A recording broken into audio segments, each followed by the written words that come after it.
So good day, class.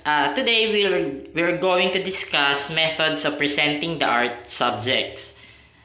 So the following are the methods used in art production. First, realism, abstraction, symbolism, fauvism, dadaism, futurism, surrealism, and expressionism. So realism is the attempt to portray the subject as it is. So from the word itself, real. Ibig sabihin, pinakikita sa mga art subject na to kung ano yung nakikita natin sa pang-araw-araw na pamumuhay or yung talagang makikita natin in the real world. Whereas, abstraction is the means to move away or separate from showing things as they really are. Ito yung mga uri ng painting na nakikita natin na akala natin basta-basta lang ginawa, magulo yung itsura, pero meron pala siyang tinatagong meaning. So that's realism. Kung makikita natin, isang helicopter na parang maglaland or nag-take off from a base. So that's a particularly a scene from a real scenario. And that is abstraction. So makikita natin parang there are so many colors. I think there are eyes, kung eyes yung nakikita natin, presented in a different manner but it has meaning. Next is distortion. The subject is in mishapen or the regular shape is twisted out, parang katulad kanina sa abstraction. These particular types are types of abstraction. Elongation refers to being lengthened or an extension. Mangling are objects which are cut, lacerated, mutilated, or hacked repeated blows. Cubism stresses abstract from through the use of a cone, cylinder, material, or sphere. While abstract expression is a style of abstract painting that originated in the New York City after World War II.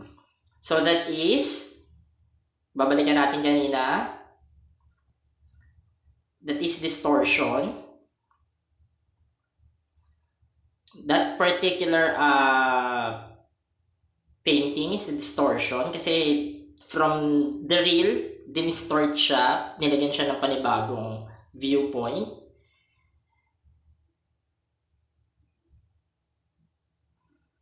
That is also an example of distortion, as well as this one.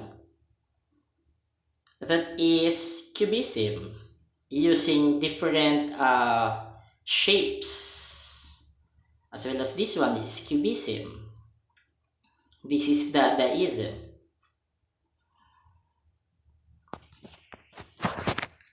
So symbolism is a visible sign of something invisible. It can be simply in emblem or sign. While fauvism is the first important art movement of the 1900s. Dadaism is a protest movement in the arts, was formed in the 1916 by a group of artists and poets in Zurich, Switzerland. So that is symbolism. So from the sign. Next, that is fauvism. And that is dadaism. Futurism refers to the capture of speed and force, modern industrial society. So from the word itself, future, so makikita natin na parang futuristic yung mga paintings. Whereas surrealism uses art as a weapon against the evil and the restrictions in society. So pag sinabi natin surrealism, surreal, ibig sabihin, from the real world, you just deviate to make another world. Expressionism is a method introduced in Germany during the first decade of the 20th century. So that is futurism. Surrealism, yung time. And that's the last. That is expressionism, expressing something through painting. So that's this one. The Starry Starry Night by Vincent van Gogh.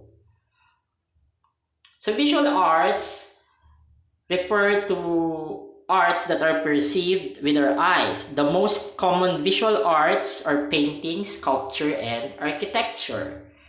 Painting is an art of creating meaningful effects on a flat surface by use of pigment. Pag sinabi nating painting, ibig sabihin, it is a two-dimensional artwork. Kapag sculpture naman, three-dimensional. So these are the medium. First, watercolor, to handle but invites brilliance and a variety of use. Fresco is a moist plaster with color grounds, water, or a lime water mixture. Tempera, paints or mineral pigments mixed with egg yolk or egg white and ore. Tempera painting is usually done in wooden panel that has been made very smooth with plaster called gesso. Pastel, a stick of dried paste made of pigment round with chalk and compounded with gum water. So that is watercolor. Well, this one is a fresco and pastel.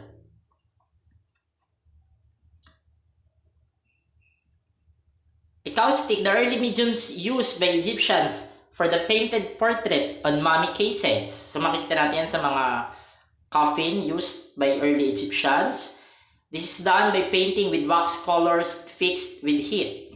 While oil painting, on the other hand, is the most expensive art activities today because of the prohibitive cost of the materials. Acrylic, used by contemporary painters because of the transparency and quick drying characteristics of the watercolor and the flexibility of oil combined. Caustic, merong heat na ginagamit. While this one is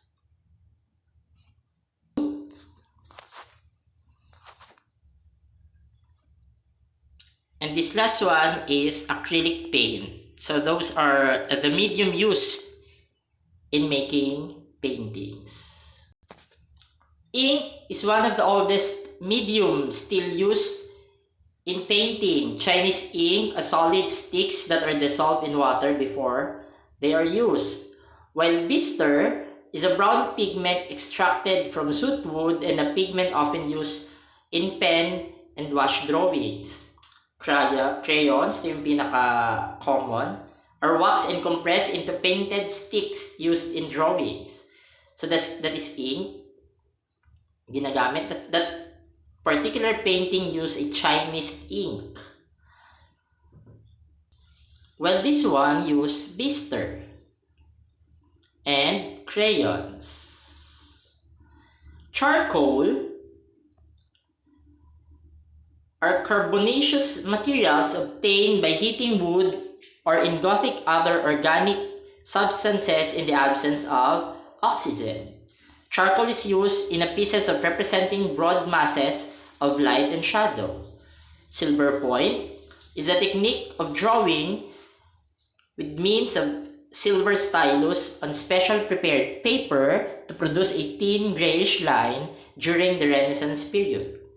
These are the examples of charcoal painting. Elements of visual arts.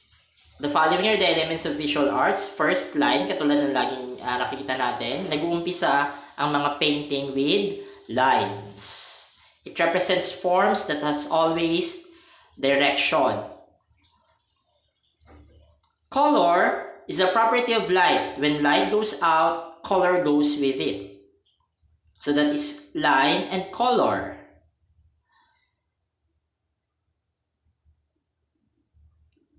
Three dimensions of colors. Hue, the color that gives color its name.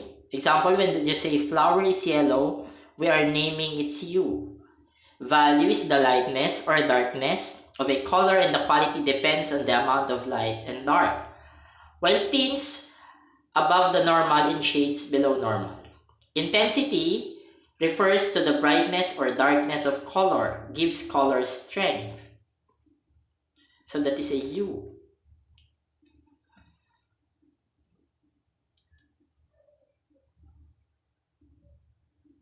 hue, tint, and shade. This is what we call value, the darkness and brightness of a color. Psychology of colors. So colors has different meaning. Black, for example, is associated with death, gloom, while white stands for purity. Textures, on the other hand, is a color element that deals more directly with the sense of touch. Texture is best appreciated when the object is felt with the hand. So yung pandama mo sa kamay. Textures is found in all of the visual arts, while perspectives deals with the effect of distance upon the appearance of an object which the eye judges. That is texture. So kahit tawag dito, two-dimensional siya, hahawakan mo siya flat, pag tinitingnan mo siya, akala mo embossed yung mga material or yung nakikita mo doon sa painting. While that particular element of visual arts is perspective. Kung titignan mo, flat surface lang talaga siya. Pero yung mga nasa malapit dun sa paningin mo appears to be larger kasi nasa harap mo siya. While yung nasa malayo naman appears to be smaller kasi medyo malayo siya. So, ang technique na ginagawa dyan ng mga painter, nilalakihan nila yung mga object sa baba or near your eyes kapag para naman mapakita na malayo yung isang bagay, nililiitan. Two kinds of perspective. Linear perspective, a representation of the appearance of distance by means of converging lines. While aerial perspective, the representation of relative distances of objects by gradation of tone and color. Yung kanina, aerial yon. So this particular one is linear. Ayan, aerial siya. Space is the area around, above, and within an object. With considerations to drawings and paintings, our goal is to create the illusion of space.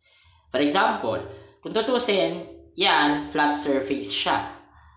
Diba? Pero it appears that there's space in between posts kasi nga, using perspective, pinakikita rin natin na mas maliit yung nasa mas malayo. It appears na magkakalayo siya kasi iba-iba siya ng size. And there is space in between those posts.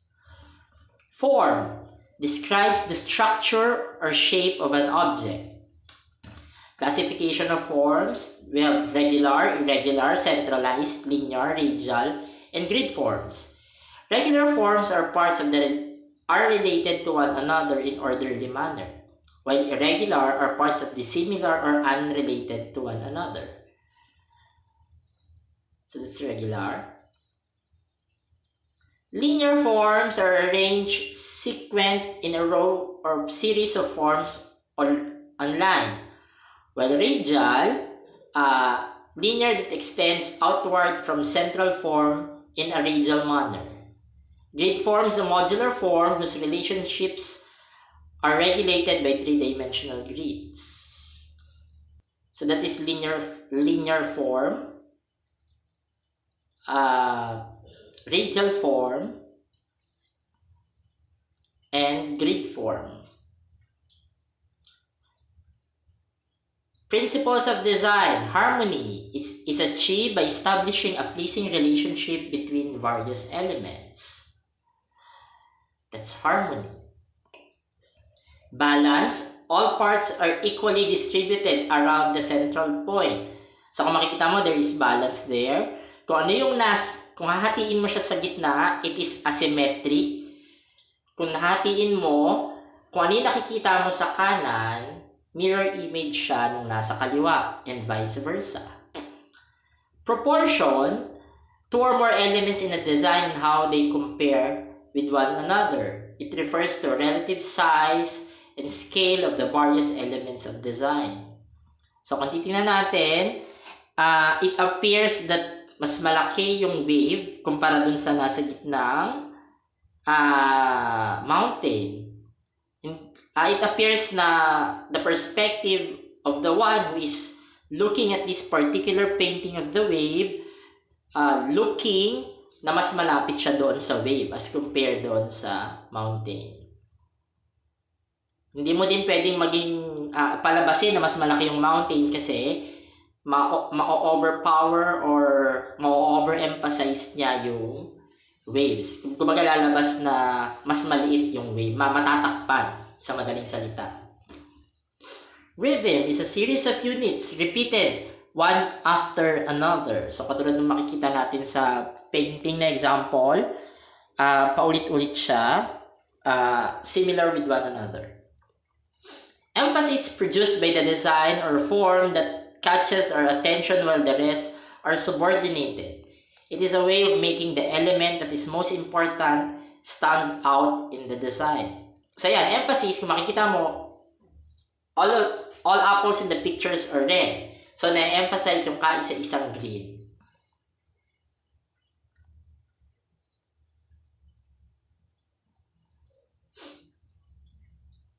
So painting is among the fine arts which creates meaningful effects depicting different intrinsic human values by use of imagination and lines. Such as that, one of the most prominent painting is Polarium. So paintings can be landscape. It's an outdoor scene. A landscape artist uses paint to create not only land, water, and clouds, but also air, wind, and sunlight. Like that one, that is a landscape, a nature one. A portrait is an image of a person or animal. Like that one, a portrait of a lady. Still life shows such as a flower, food, or musical instrument. A still life reveals the artist's skill in painting shapes, lights, and shadow. Real life, scenes captures life in action. This one. It shows a busy street, a beach party, or dinner gathering, or any place where living goes on. Religious is a work of art that shares religious images or messages. Like that one, the birth of Christ.